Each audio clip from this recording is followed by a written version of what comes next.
And here we are, back as we promised. Annika's waking up a little bit. Penelope's joined her.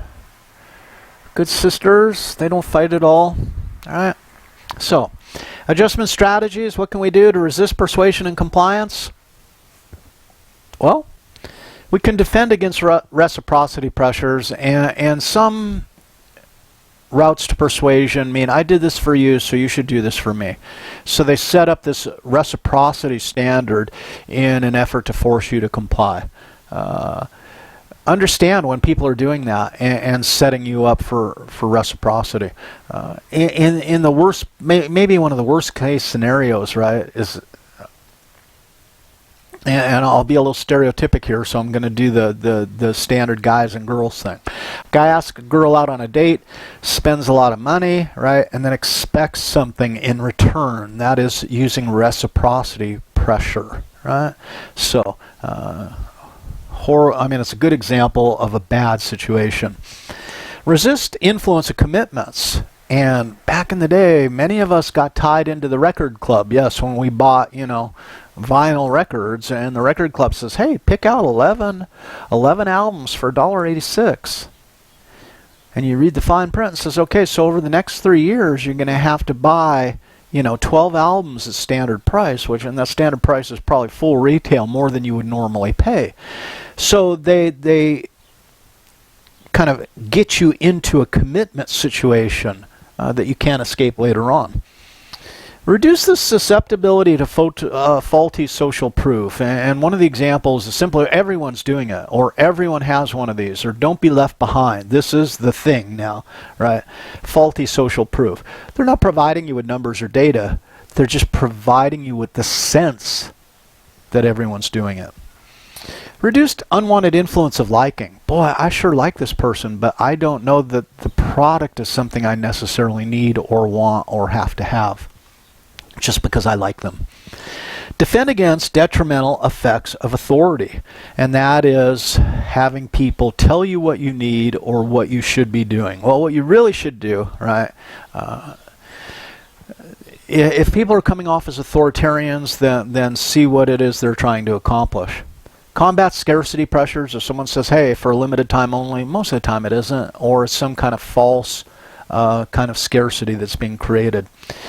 Commemorative objects often use this, right? This is a signed print. Look at this print. We only produced a 2000, and it's signed, as 1113 out of 2000 or whatever. So they give you this idea of limited and therefore going to be more rare. Because rare usually means then more valuable is kind of the way that works.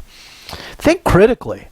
Really unpack what is this person trying to do and how are they trying to do it. So hopefully we're using enough techniques, enough tools here to kind of get that through to make you a better consumer, a more critical thinker within the consumatory domain. So let's talk about discussion board 4. Advertising's a bitch, or at least it behaves like one for the most part.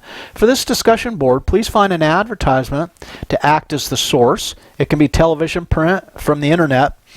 Either summarize or post the ad, right? So if you find a postable ad, it's a little easier. You can also summarize an ad that you've seen, but you have to, keep a sufficient level of detail if you want to go that route. Find a postable ad makes it easier, right? Print, internet, probably easiest sources to find was postable. Videos, YouTube, whatever it is. Right, and then from there, what are you going to do? Well, identify 2 persuasive elements, techniques, concepts in that ad, so include that with your post, right? Describe how each works, tying it back to course content that's self-oriented. So I've given you a whole lot of potential descriptors of the mechanisms that are being employed in the ad. Especially, how does the advertisement affect aspects of the self, right? And thus prompting someone to comply. Remember, comply, obedience, that's what we're about originally.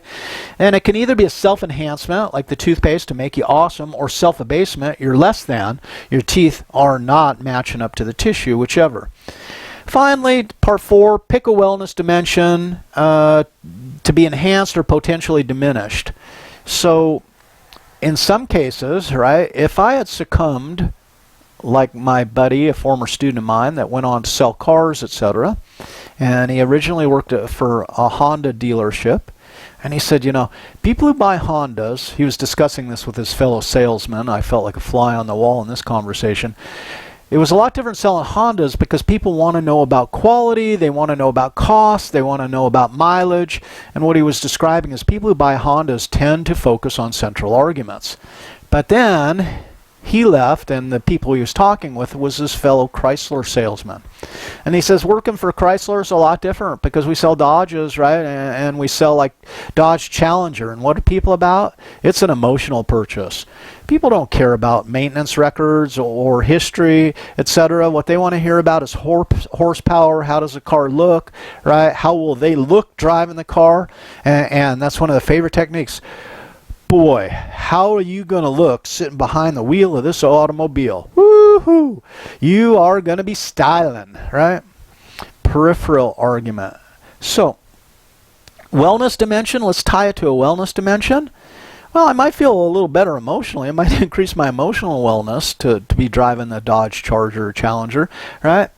But it might not be as favorable to my pocketbook, that is my financial wellness. So note, when you're adding a wellness dimension in, you can go either way. It can be enhancing a wellness dimension, or it could be reducing one's stance on a wellness dimension. Okay, a little more. Now, this will require a discussion board response. So, again, think in terms of two deadlines. The ultimate deadline is the one that's posted on Carmen, but you need to get this done days before, and that's spelled out in the database, the discussion board assignment. All right. So go onto the board, read your assignment of your other group members, and I think I've got this, so you're just doing it within your little assignment group, not the whole class, right? Find one or more element or technique they didn't mention about the ad they posted, because they had to mention two things, right? Find something that they didn't add in, and you add that. So in total, you're going to identify X, and this is, I think, likely 5 elements if we have 4-person groups. You can check me out on the math. You're going to do 2 on your own ad, but then you're going to respond, if you have a 4-person group, to the 3 other people in your group, and you're going to provide 1 element for each of those. Boom. So 5 elements all told. So you can't duplicate the element that someone used on their own ad. So if I post an ad and I say, hey, it does this, it does A and it does B, right? When you respond, you can't respond with A or B. You need to provide something new. But if there's similar ads from the 3 people in your group, you can duplicate in your responses. Well, I think this one uses C. I think this one uses C. That would be acceptable, okay, as an explanation. Let us then talk a little bit about conformity. Now, big secret to conformity? Well, more than anything, if you want to shape behavior, you do it one step at a time. And this is this term incrementing that I've been used before. When Hitler took over Germany, 1932, 33, remember, he was elected to office. He was going to make Germany great again. And the Germans had suffered the pain and embarrassment of losing World War I and the noxious consequences of the Versailles Treaty, under which they were forced to live, that destroyed their economy. So the promise to make Germany great again, people embraced. And at first, it was very, very simple. We're just going to do these few little things. We're just going to change it up a little bit. We're going to put everyone to work. We're going to have a lot of state-run projects to put people to work. So we'll put money back in your pocket. And then, oh wait, there's these people, these Jews. These Jews are interfering with this process, with this plan we have. In fact, they're responsible for the whole mess we're in. So I think what we're going to do with the Jews is we're just going to stop doing business with them. Okay, so if there's a Jewish business in your neighborhood, just boycott it. Don't do business. And then, increment it a step along the way until they justify rounding Jews up, depriving them of their property and their careers, and eventually killing them all. But they didn't say, we're going to kill these people on the first day. They did it a step at a time. They got closer and closer through the process of incrementing. So, Remember, we talked about this in terms of behavior modification, that is, and in behavior modification, they call it subsequent approximations of the desired behavior, still incrementing. Social psychologists, we call it incrementing, and so that is the process, that is the technique there to move people along a step at a time. More on that in a little while. Now, let's talk social influence. Think of someone, several someones. Why do you like them? Well, there's 3 paths, according to Elliot Aronson, that people can use to influence you. Now, compliance is straight up reward or coercive power, and that is they have one up on you and they're able to control some aspect of your life in terms of rewards and or punishments.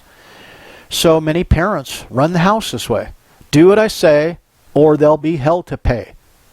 You know, go behind the woodshed and find yourself a switch, right? And we're going to, or the belt or whatever their implement of destruction is, that parents use that threat of punishment to gain child compliance. Or maybe it's a bribe situation. Well, if you empty the trash, I'll give you something, right? Problem with compliance and operating at the level of compliance, if you're not there, then the person will do whatever the hell they want. So my mom would ground me. I was getting in trouble all the time. Figure that, right? And she'd say, oh, you're grounded.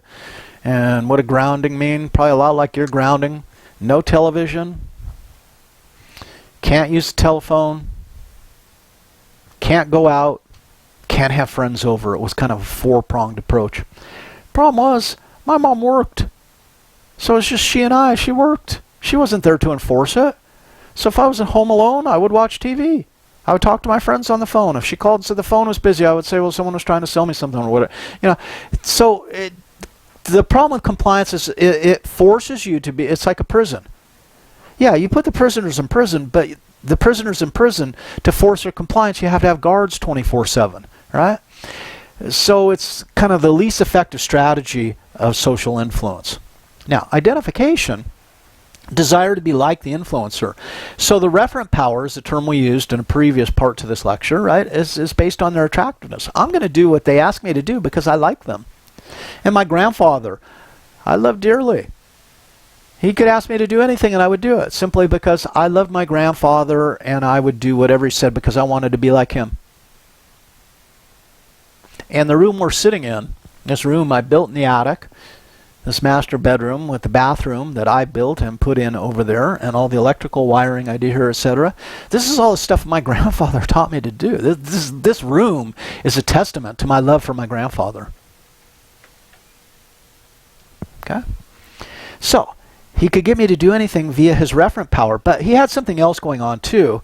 A process that was ongoing during this time was he demonstrated his expertise, he demonstrated his values, he had demonstrated his attention to detail and his love of quality and creativity. And over time, I internalized those components into me. So those are lessons, those are influences that my grandfather, among other family members, created in me that are now part of me. They're part of my core value system. That is, I used to do it because I wanted to be like my grandfather, but now I do it because I believe it's the right thing to do. So I successfully internalized his lessons. And that's the highest level of influence because now put me in any situation, those are core values and they're virtually unshakable, right? So, and they'll be kind of at the source of my approach to almost, not almost anything, but to many different aspects of the world. So, to influence others, one needs some kind of power. Power is the ability to influence others, impose your will on them, right? It's never one-sided. It can be employer-employee, partner-partner, parent-child, supplier-consumer. We often think that power operates in one direction. No, power is a dynamic. It's kind of a dance that's created within a context. Right? So, I'm going to stop now, mostly because I'm recording and I guess we're up against office hours. So, end of this part. We'll come back and talk about power plays and kind of flesh out the rest of this lecture. So, I don't know about you. I'm going to take a break and see if any of you come visit, and we'll talk later.